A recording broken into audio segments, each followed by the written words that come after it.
5 ওয়াক্ত নামাজের আজান, এক এক ওয়াক্তে যখন আজান হয়, আপনারাও তো বুঝেন,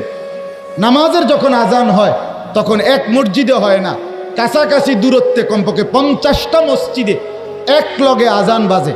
বাজে না? প্রতি মসজিদে যদি 4টা হরন থাকে মাইকের, তাইলে 50টা মসজিদে যদি একসাথে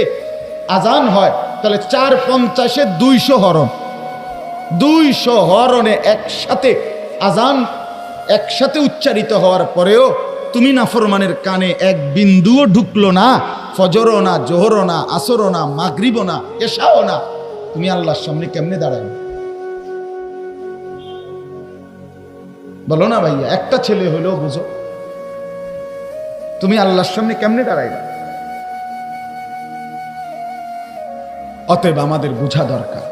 আমাদের ফেরা দরকার, আমাদের নিরাপত্তা, আমাদের স্বস্তি